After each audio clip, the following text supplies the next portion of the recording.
Анкара – столица Турции.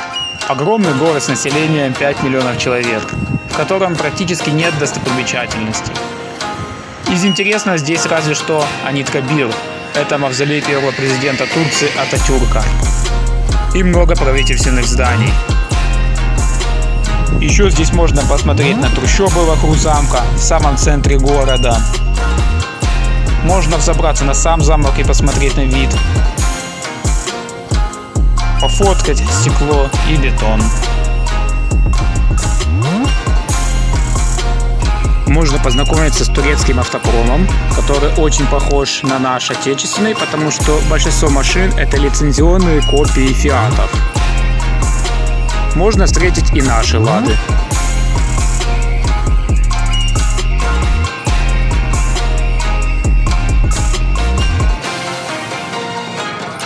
И увидеть турецкий тюнинг.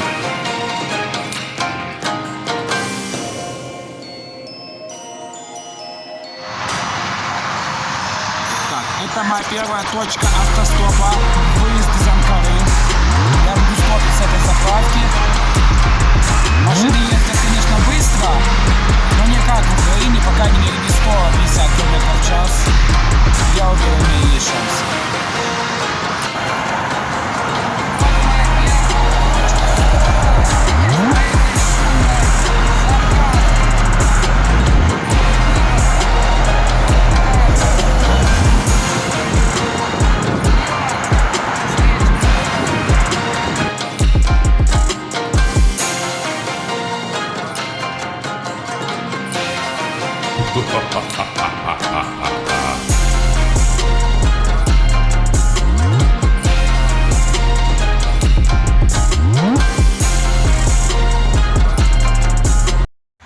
Зашел в локальный магазинчик посмотреть на восточные сладости.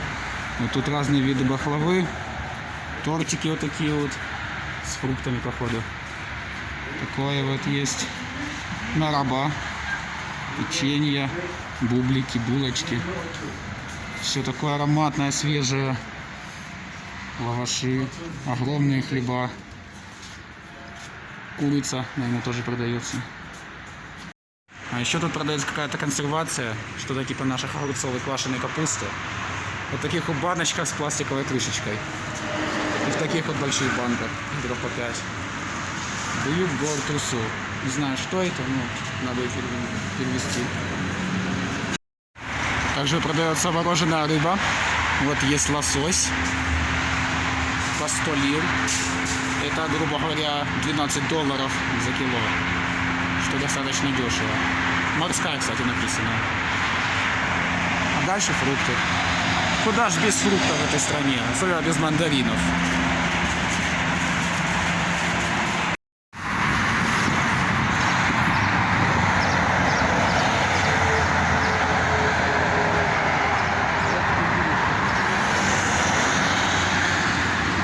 Что у нас за Ford? Интересная модель какая-то.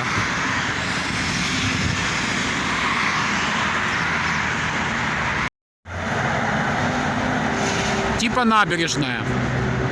С такими деревянными мостиками. А я иду сюда. Это моя следующая точка. Как раз там, где знак «Остановка запрещена», буду стопить. Думаю, удачное место. В Турции можно все.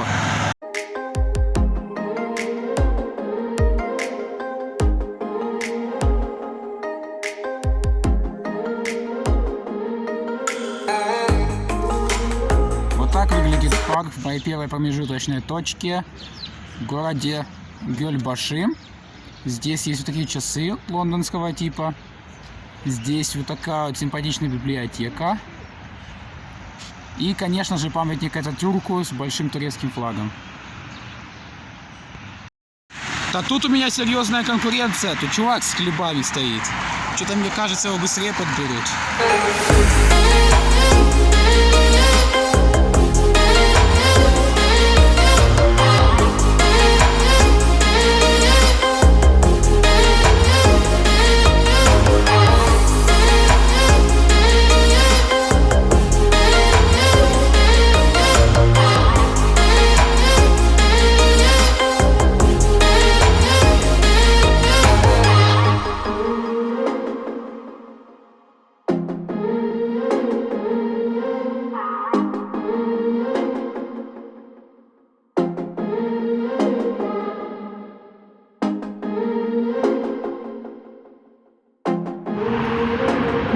Новые конкуренты.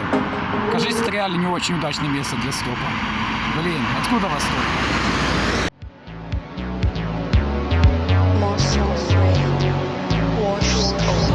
Наконец-то мы подождали после 2 часов. Меня везут на Рено, моя любимая марка. Сейчас я покажу фотку, есть там свои. Вот такое красивое озеро мы проезжаем. Светофор. Как и в Украине, на трассах тоже есть светофор. Зашли на заправку с вот таким вот видом на озеро. Едет на местного сотрудников. Там какие-то отели, санатории. Такой берег, как бы широкий берег. Мне ребята хотят купить какой-то напиток. Ну вот, Рено меня ребята везут. Рено Клио. Поехали кататься. Все, наконец-то едем, и вот мне уже купили подарок, какой-то лимонад. И вот мы едем в сторону Каппадокии.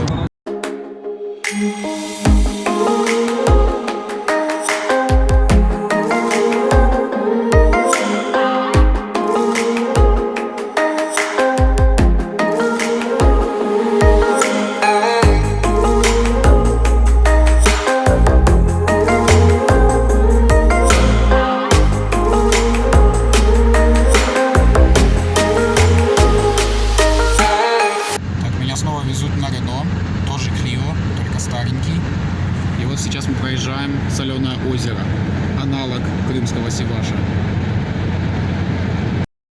Вот отсюда уже видно горы. Где-то там и моя Каппадокия ждет меня. Обгоняю фуру из Англии. Вот это реально далеко чувак заперся. Вот он, с правым рулем, все как положено. Англичанин. По левому ряду прется на красный. Думаю, за рулем не коренной англичанин явно. На въезде в каждый город есть стела с сердечком.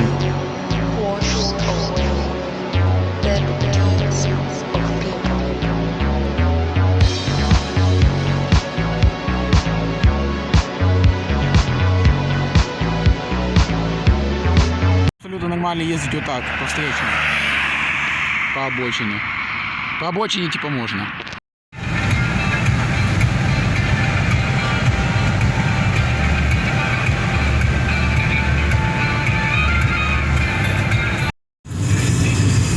«160» на стареньком Фиатике.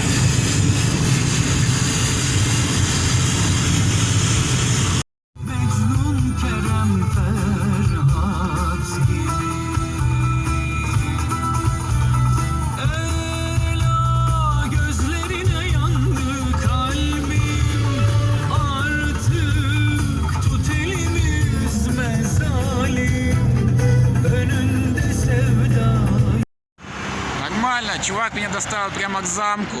И, кстати, он тоже дальнобойщик. Он катается на Мерседесе Атрусе, стройматериалы возит. Прикольная поездочка была. На старом Фиатике со скоростью 160. Вообще бомба. Ну что, пошли исследовать замок? Вот он, собственно, этот замок. И он говорит, что, походу, там можно спать в палатке на горе. Но если что, есть запасной вариант. Мечеть. Попробуем туда рвануть.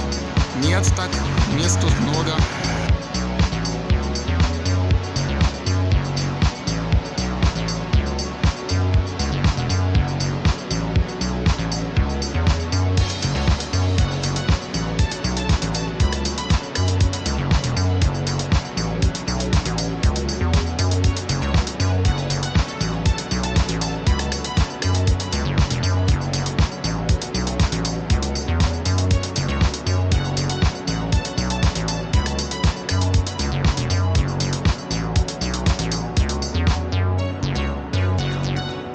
больше всего, чего я не хотел видеть в Турции в апреле, это снег. Благо его осталось немного и в принципе тепло. А с северной стороны замок смотрится уже не так празднично. Мечеть только его украшает. А вот слева такая заброшка. Куча мусора. Справа такая заброшка. И тут кажется, что строится. И тут следующая мечеть. С вот таким вот супер задним видом. Вот такие тут красивые, необычные, древние дома. Вот там строится современная мечеть какая-то. Эта мечеть, кажется, тоже строится. Собственно, туда к ней иду. Может, там будет открыто. И тут вот такие вот домики. Вот этот вообще впечатляет. Прям замок был когда-то. И там у нас заход солнца. А вот и первый пещерный городок. Прямо в городе Нуршихир. И сразу же над ним обычный жилой дом. Вот так старо соседствует с новым. Итак, какие шансы на то, что я смогу попасть в эту мечеть? Кажется, нулевые, потому что тут даже ворота закрыты и въезд завален свой мусором.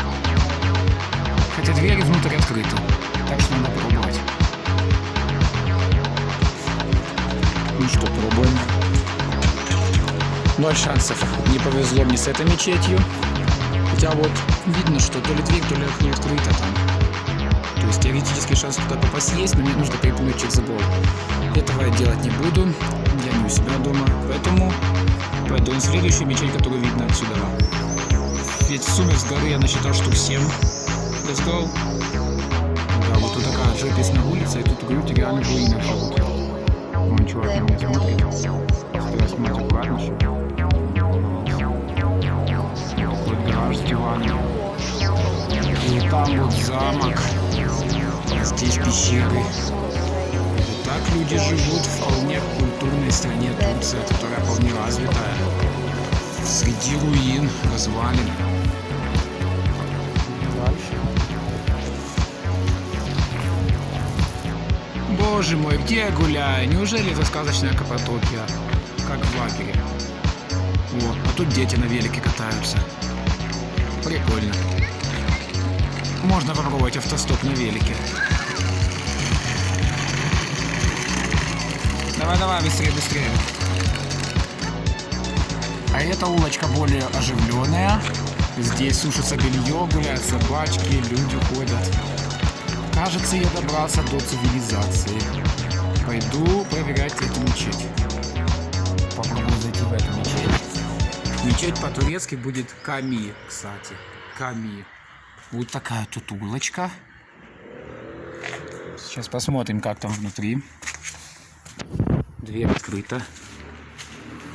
Возможно, мне повезет. Во. Это то, о чем я читал, что в принципе вот в таких вот местах, в коридорчиках можно спать. Тут теплый коврик. О, тут даже есть розетка. Там у меня тут all inclusive. Все, остаюсь. Осталось только проверить, есть ли тут люди. И тут где-то был указатель, я видел только что.